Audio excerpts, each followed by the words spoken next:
Hey Internet, it's RJ. Welcome back. Thanks for tuning into the show today. Now, today's episode, we're talking about American Express, another one of their infamous rules called Amex Pop-Up Jail. So, typical fashion, we'll talk about what Pop-Up Jail is, how it works, what triggers it, why they do this, and are there any ways to avoid it so you don't end up behind bars and missing out on some of those lucrative MR points. So, of course, if that sounds interesting to you, then go ahead, press the subscribe button, and let's get to work.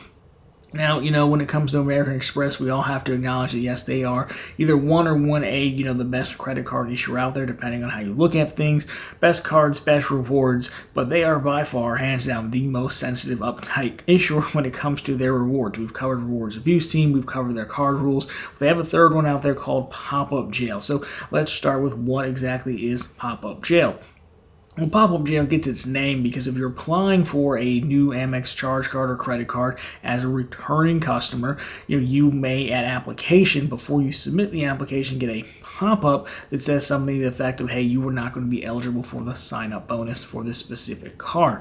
Now, how this works is, they have your information already, so you're filling in, your information again, and they can easily cross-check that, and then based on your history with American Express, how they view you as a customer in the past, things you've done, they can say, hey, you know what, you could still apply for the card, and if you can pass underwriting, we'll give you the product, but we will not give you the bonus. Now, the bonus can include upgrade offers, it can include the MR points or cash back. It can also include the intro APRs, balance transfers, things like that. So basically, all the good stuff why we generally want cards would be off the table for you, but again, you may still be able to get the card. So this happens again at application, and it happens before you submit the application, so they do not do a hard pull yet, so you have basically the option to turn back if you want or continue on, and we'll talk about those options.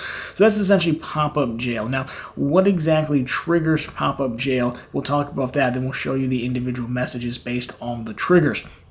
So you have a few different options here. Now you have, first of all, have had the card before, because we all know American Express is, once in a lifetime language. You have, if you've been, targeted for manufactured spending, self-referrals, closing cards before 12 months, and low spending. Now, of course, again, we all know if you've had the card before, you only have once in a lifetime to get the bonus. You can make your own reincarnation joke down below if you want. Now, of course, there are cards that are, basically identical, like the Vanilla Platinum, the Schwab, and Morgan Stanley Platinum. Those are all separate products, so that wouldn't count. But if you've had the Platinum before, you've closed it for whatever reason, you're reapplying, well, they're not going to give you a bonus on the Vanilla Platinum. Manufactured spending, there's different levels of manufactured spending, right? But you got to remember, American Express frowns on all of it. So I think maybe a year or so ago now, they had a special offer on the Gold Card where if you were referring folks, you would get like 4x back on home improvement stores up to, I don't know, maybe 10, 15,000 to spend, something like that. Of course, people went to home improvement stores and bought a ton of Home Depot, Lowe's, gift cards, whatever it was. Well, of course, American Express clawed back all those points because, again, American Express, they view that as manufacturer spending, which technically it is because it's not, natural organic spending. It's, buying, a cash equivalent to use later. Other issuers are more okay with that, but, that would fall under the purview of manufacturer spending, especially to the large quantities of that. Self-referrals have always been an interesting strategy. You can refer your friends, family, audience to your credit cards using referral links. Well, sometimes people would grab those referral links, throw them in an incognito browser, and apply with their link as if they were a new customer. That way you net the referral bonus and the sign-up bonus for the new card. The problem with that is those referral links are based on unique IDs that tie it to your account, and you're entering in the exact same information in the new application because it's obviously you again, so they can match that up very quickly and see that what you're doing. So that is also frowned upon. Now, in addition to that, they have, if you've closed your account before the 12-month period, so of course you open the Platinum card, you get it, and you don't want to avoid the annual fee, so you try to shut it down in month 11 before the fee hits, even if you have the best of intentions, because it actually makes sense to be proactive and close it before it hits. American Express views that as rewards abuse, and then they would potentially claw back your points maybe, or shut you down, blacklist you, any number of things because they don't like that behavior. Now, the right move would be to wait until the annual fee posts again, so kind of like month 12 into month 13, and of course, if you cancel within 30 days, they will refund you that whole annual fee. Now, this one I tend to blame on the card issuers because, again, I do feel people will try to do this with the best of intentions, and yes, they tell you in the terms and conditions, but they really should tell you the way a human would tell another human this and not just, bury it down below and say, gotcha.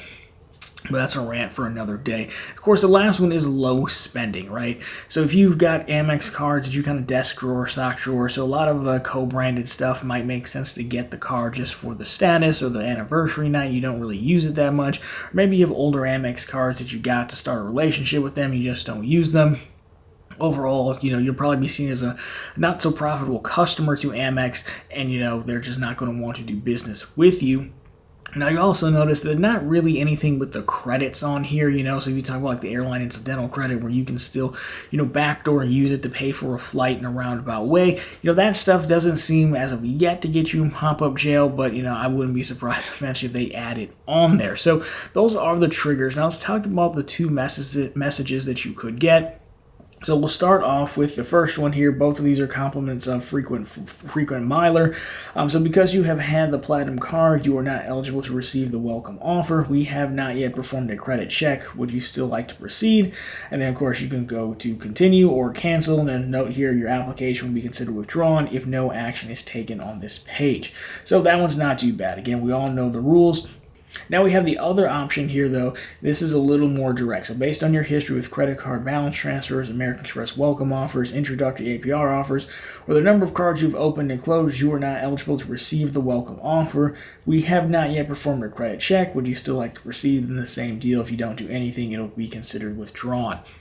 Alright, so there we have it. Those are the messages you're going to get. So overall, again, not too bad, I think we all know the once-in-a-lifetime language rule. It is what it is. Now, the other one, on one hand, I think it's fine-ish because at least they tell you before you waste a hard pull. It's still kind of annoying because, they don't tell you specifically what the reason is, and we did cover a few triggers, but it does stand to reason that you'll know based on those triggers, right? You'll know if you've self-referred, if you've done manufacturing spending aggressively, or if you just don't spend too much on the cards.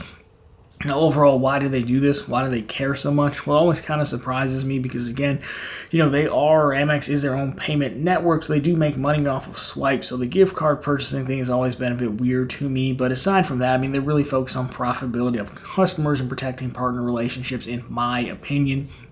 Now, of course, these sign-up bonuses that we all love, they've gotten quite high. The gold card, I think, recently popped at 100,000 points, which is pretty insane for a $250 a year annual fee card. And, they don't want you to end up continuing to waste their marketing budget on people who only come for the points and then leave, right? That's kind of it. It's still a lot of money on customer acquisition. I think that's really what they want to protect. Now, of course, on the other hand, if you're still getting the bonuses but you're spending a ton on the cards, well, then it's probably fine because it's going to work out, long term.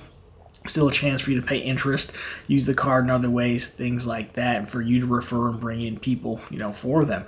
Now, the other part of partners is, again, I don't think partners love it when, their airline and hotel cards get desk drawered or sock drawered. So, as a result, if you're not putting a lot of spend on the cards, that can look bad because, the partner's like, hey, why isn't anyone using this card? They're only ever using it for this free award night, which, yes, keeps people coming to me, once a year at least. But you can see they wanted it to go up more, right? They want you to use the card at their hotel on other things.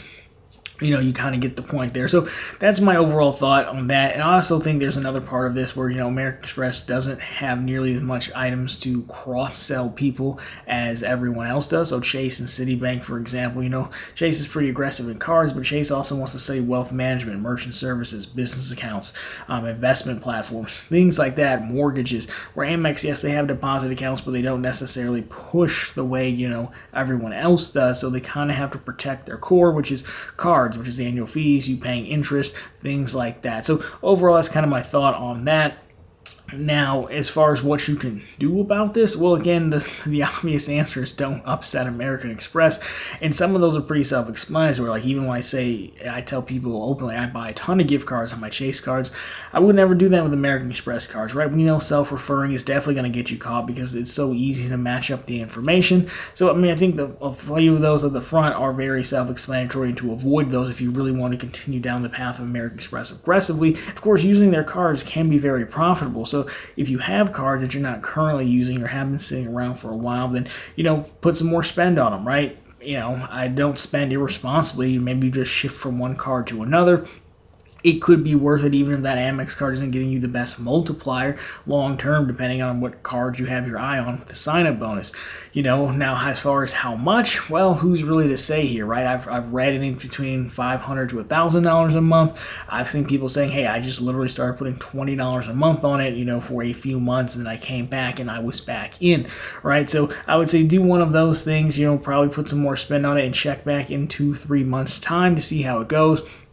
Now, additionally, I have seen varying levels of success where folks were saying, hey, I couldn't get in for the regular platinum, but I went to the Charles Schwab landing page and I could get in there. Or, we see Resi has a landing page for green, gold, and platinum. I've seen people been able to potentially get around Popup Jail there as well. I don't know how long that will last. It'll probably be pretty easy for American Express to tell, but, if you're talking about some of the co-branded stuff, like when you're at the airport, Delta still has like the sign-up kiosks and the flight attendants who want you to sign up as well. That could be ways to get around. Again, you just got to make sure you're checking on what kind of offers they're offering on those other landing pages. But again, I think that one will probably close fairly soon, or it shouldn't be too hard for them to close. Now, in addition to this, if you don't want to do those and you still want to go through getting the card, does that make sense? Well, I mean, if you've had the card already, you just want it again, and there's no other alternative. So if you had the Platinum and you don't want or can't get the Schwab or the Morgan Stanley, well, if you really want it, you can get direct value out of the card instantly despite having to take the full hit of the annual fee and no bonus. Well, I think that's fine. If you had, maybe you're trying to get a Delta card because you have a trip coming up with a lot of folks and you want to get some check bags covered, well, you can do the math and see how much savings your check bags would come out to, for example, and, that would, could potentially make up for the loss of a sign-up bonus. But, if you're not in a rush, I would definitely say kind of lay out, try to put a little bit of extra spend on the cards, prioritize them over others, and see if you can get out of Popup Jail, because it's not unheard of. And that takes us to like kind of the final thought, which, yes, American Express's sensitivity is annoying to me. It's one of the things that personally turns me off of their cards, though I do recognize their power in the game. This is, at least, it's not an outright ban, right? Because, you can end up being blacklisted for this manufacturer spending or for closing too many cards or things like that. There is at least a path forward. Now, I just wish American Express would be more transparent about what you could do to get back into their good graces.